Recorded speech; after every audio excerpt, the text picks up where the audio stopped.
Hello. Okay, so hello and welcome back to Maxi's Kitchen. Thank you so much for tuning in. I've got my guest star here today, and she's going to show you how to make one of our favorite recipes, an easy chicken pot pie. Yep, and it's healthy too. Yes, it's definitely lightened up, and we use a store-bought crust, which makes it really, really easy. So even for like a weeknight meal, this comes together fast. Thanks for tuning in, and let's get into it. Here we go. Okay, so now we're going to show you how to prep all of the ingredients for the filling. So we basically cut everything in bite-sized pieces, and here are the mushrooms. So depending on how big they are, I'm doing this one in quarters for like the eighths. half. Yeah. But if the mushrooms are smaller, you could even do like cut them in half or quarters, just bite-sized, and they'll shrink more when you cook them. For the celery, obviously, you cut off the ends, at least I do. And then I kind of just go down the center. If it's a huge piece, you could do it in thirds, and then again, Bite-sized. bite size. And that's it. And for the carrot, I kind of do it a little bit smaller just because they take longer to cook. And this is a small carrot, so I'm just going to cut that in half. That's it. We're going to put leek in, and leeks are hard to make sure they're clean, so you really have to pay attention. So I cut the end off, then you cut down the middle like you would like a scallion. And now you have to go and wash it because dirt will collect. Oh, look at that. My mom used to soak it, but I'm going to just wash it. And for the leeks, I just cut it in half and then line them all up just so I don't have to be cutting such a long thing. And I just cut them very thin. You don't want them too big because leeks can take a while to cook if they're too big. They add great flavor, and you don't have to use it. If you can't find it, it's no big deal. And for the chicken, you just basically cut it into bite-sized pieces as well. So they're like this big. Okay, so now we're going to make our filling. So start by adding some olive oil. And first what we're going to do is we're going to cook our chicken to get it nice and browned. Salt and pepper it. Salt and pepper as you go. Dad always thinks I stir it too much. He's like, leave it alone. Yeah, because you do want it to get a little brown. So then when it's almost cooked, you can take it out because it'll finish cooking later. Yeah. Add your garlic.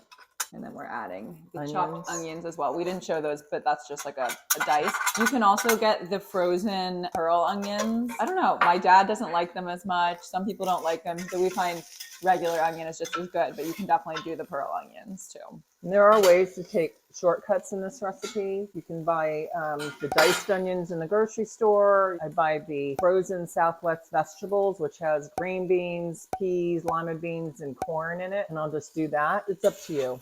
But today we're just using frozen peas and frozen green beans. Add the celery, add the carrots. So pretty. Yes. Now give me the leeks. Add your salt and pepper. Always season as you go. In this recipe, we also have thyme. You probably know this, but you just go off reverse. The opposite way from where they're going. Kind of run your finger down. I'm going to add the mushrooms. Now I'm going to make a well in here. So we're going to put the butter in the center. Let that melt. It takes a minute to melt, but you want to kind of keep it in the well because you're going to add the flour to cook the flour in there. And this will thicken kind of the gravy that's in the chicken pot pie because you'll add the flour, and it's kind of like this, like a bechamel, right? Like the start of a bechamel. Because then we're also going to add some milk, but chicken broth as well, so it's not quite so heavy. And we actually don't use cream in ours because we're always trying to keep things a little bit lighter, as you know. And now it's almost melted. It's okay if some vegetables get in there. You just kind of come in here. And you want to cook the flour. You want to cook the flour. Now we're going to add milk. And you want to stir it around when you add the milk. It's almost like you've got mashed potatoes in there. And now we're going to add the chicken broth. But you do want it to get thick before adding more liquid so that you know that everything's cooking up. And what you're doing is you're making kind of that gravy, that kind of creamy sauce. And this is how I grew up cooking, just peeking over her shoulder. Looking beautiful. I do put a little bit of white wine in. You can get away with not doing it if you don't have wine or you don't want to open a bottle of wine. But if I have one open, which is always, I'm going to put about a half a cup. I'm going to lower the heat just a tad. And then we did let our frozen peas and green beans thaw. But you don't have to. You don't have to. And now we're going to put it in. So there's our peas and then the green beans. And then you can kind of see this is, Thickening up. I feel like this is the right consistency that we want. And now we're going to put the chicken in. We have my golden retriever sleeping right here at our feet, making it a little difficult, but she's so cute. Now we're going to add the chicken back in. Make sure it's all evenly coated. I like A little bit more gravy. a little bit more gravy. So I'm going to add a little bit more chicken broth. I think that seems just about perfect. And that's our filling for our pot pie. In my house, another corner cutting tip, I use Pillsbury dough, the kind that you just buy in the refrigerator. That's what we're going to use today. Sometimes I just stop here, stick the dough right on top, and throw this whole thing in the oven and bake it. And that's it. So that's a really easy way, but we'll show you how we're going to do it prettier in the pie dishes today. Maxine does everything prettier than I do. Okay, so now we're going to fill up our pie shells or pie crusts, pie dishes. Pie dishes. You can also do it into small little yeah. containers, and then you can cut individual pot pies. We did that. We had a party, and we basically put all of the filling in these little like ramekins, and then we cut little circles and made individual pot pies, and it was so cute and so shareable. It was like a really good hearty appetizer for a party. And then we actually this one has too much.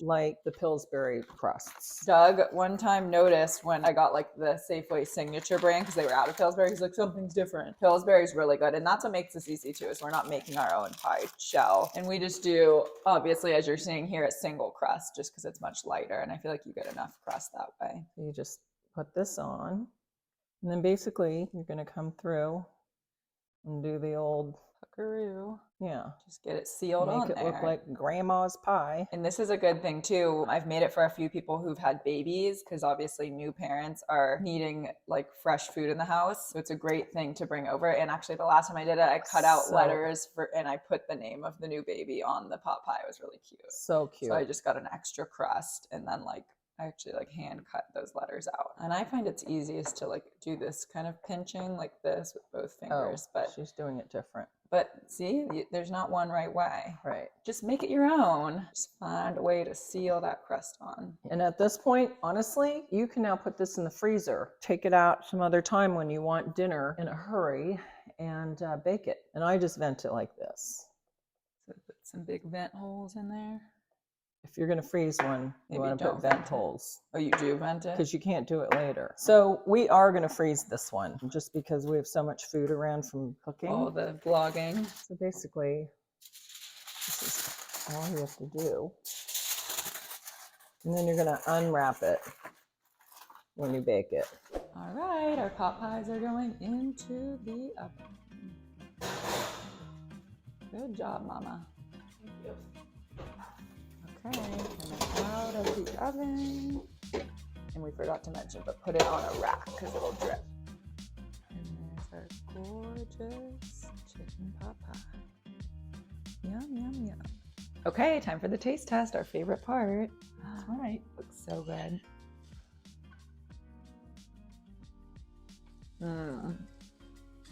Such comfort food. So delicious. I feel like comfort food is the perfect way to describe it. It's really good. It tastes super fresh. You get the creaminess from the crust with the delicious kind of savory gravy. You got the chicken pieces in there, but the whole thing isn't too heavy, which is why I like our recipe. Yes. Well, thank you so much for watching. We appreciate you. Like and subscribe and let us know in the comments if you liked this video, what you would like to see next. But thanks again, and we hope you enjoyed it. Bon appetit.